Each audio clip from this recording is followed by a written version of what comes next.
Video conference లో అధికారులకు చెప్పాం.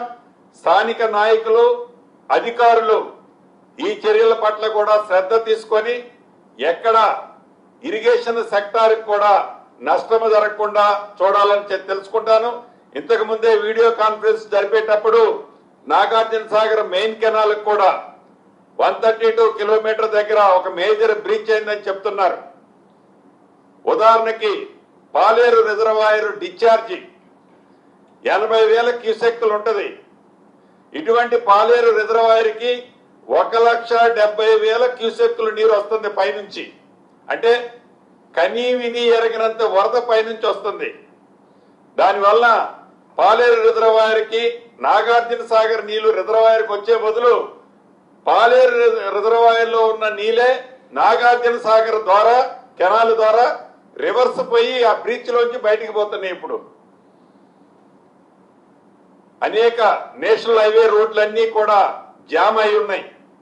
కాబట్టి త్వరగా ఎవరో ప్రయాణం చేయాలని ఇంతే నీరు కదా అని వెహికల్ దాంట్లో తిప్పితే ప్రమాదం ఉంది. ఎవరు అటువంటి పని చేయొద్దు. హైదరాబాద్ లో కూడా ఈ రోజు సాయంత్రం నుంచి రేపు ఉదయం వరకు హెవీ రెయిన్ఫాల్ చూపిస్తుంది. Heavy rainfall. ఇప్పటికే హైదరాబాద్ పరిసర ప్రాంతాల్లో ఉండే కొన్ని రిజర్వాయర్లు సర్ప్లస్ అయ్యాయి. మిగతాయి కూడా కొన్ని గంటల్లో కాబోతున్నాయి.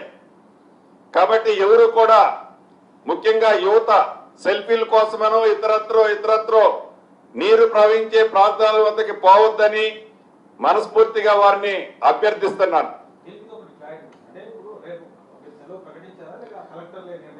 స్థానిక పరిస్థితులు ఎక్కడైతే హెవీ రెయిన్ ఉన్నదో రెయిన్ ఉన్న దాన్ని బట్టి వాళ్ళకి ఇన్ఫర్మేషన్ వస్తుంది. ఆ స్థానిక పరిస్థితులను బట్టి ఆ కలెక్టర్లు ఆ విద్యా సంస్థలకి సెలవులు ఇస్తారు. మోస్ట్లీ హైదరాబాద్ పరిసర ప్రాంతాల్లో ఉండే జిల్లాలన్నీ కూడా సెలవులు ఉంటాయి. ప్రైవేటు విద్యా సంస్థలతో సహా పిల్లలు ఎవరు కూడా, ఎందుకంటే ఇంత హెవీ రెయిన్ ఉంది కాబట్టి పిల్లలు ఎవరు కూడా బయటికి రావద్దన్నది ప్రభుత్వం యొక్క ఆలోచన.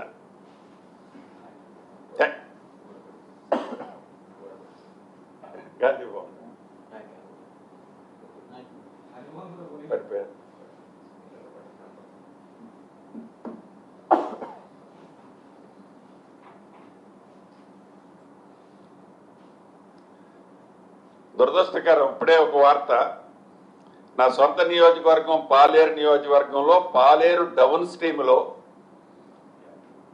యాకూబ్ అనే ఒక నిరుపేద సిమెంట్ బ్రిక్స్ చేసుకుంటాడు. అందరినీ ఖాళీ చేశారు.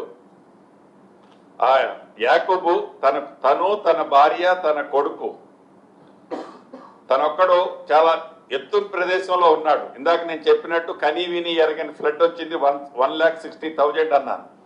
దీంతో అతను ఆ పూరింటిలో నివసిస్తూ ఫ్లడ్ వచ్చేసరికి పైకి ఎక్కాడు. మార్నింగ్ నుంచి నేను ఒక 25-30 టైమ్స్ అతనితో పర్సనల్ గా ఫోన్ లో మాట్లాడుతూ ధైర్యం చెప్పుకుంటూ వచ్చాను. అటు 3 ప్లేసెస్ లో ఏదైతే నేవీ వాళ్ళకి సంబంధించిన హెలికాప్టర్లు ట్రై చేశాం, ఇక్కడ డిఫెన్స్ కి సంబంధించిన హెలికాప్టర్స్ ట్రై చేశాం, అదే రకంగా అకీంపేట ఎయిర్ ఫోర్స్ కు సంబంధించిన హెలికాప్టర్లు ట్రై చేశాం.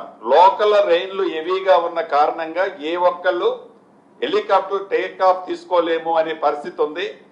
ఏదైతే ఎన్డీఎఫ్ వాళ్ళని టీమును కూడా పంపించాం, బోట్స్ పంపించి, వాళ్ళు కూడా ఫ్లోలో మేము పనిచేయలేము అని అక్కడి నుంచి వాళ్ళు బ్యాక్ అయ్యి ఇంకొక ప్రదేశానికి వెళ్ళారు.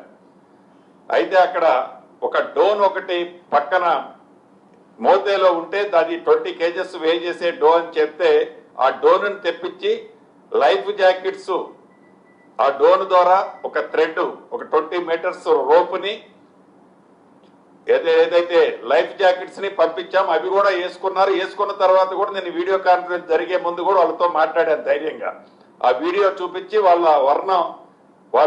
ఆ వీడియో కాన్ఫరెన్స్ లో నాతో మాట్లాడేటప్పుడు వాళ్ళ ఆవేదన వర్ణాతీతం.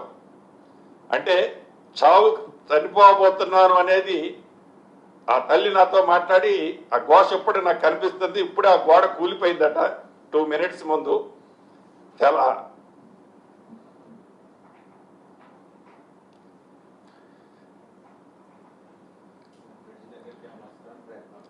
తప్పకుండా భగవంతుడు వాళ్ళని కాపాడాలని ఆ ముగ్గురిని, ఎందుకంటే లైఫ్ జాకెట్స్ ఉన్నారు కాబట్టి ఏమీ జరగొద్దని మనస్ఫూర్తిగా కోరుకుంటున్నాను.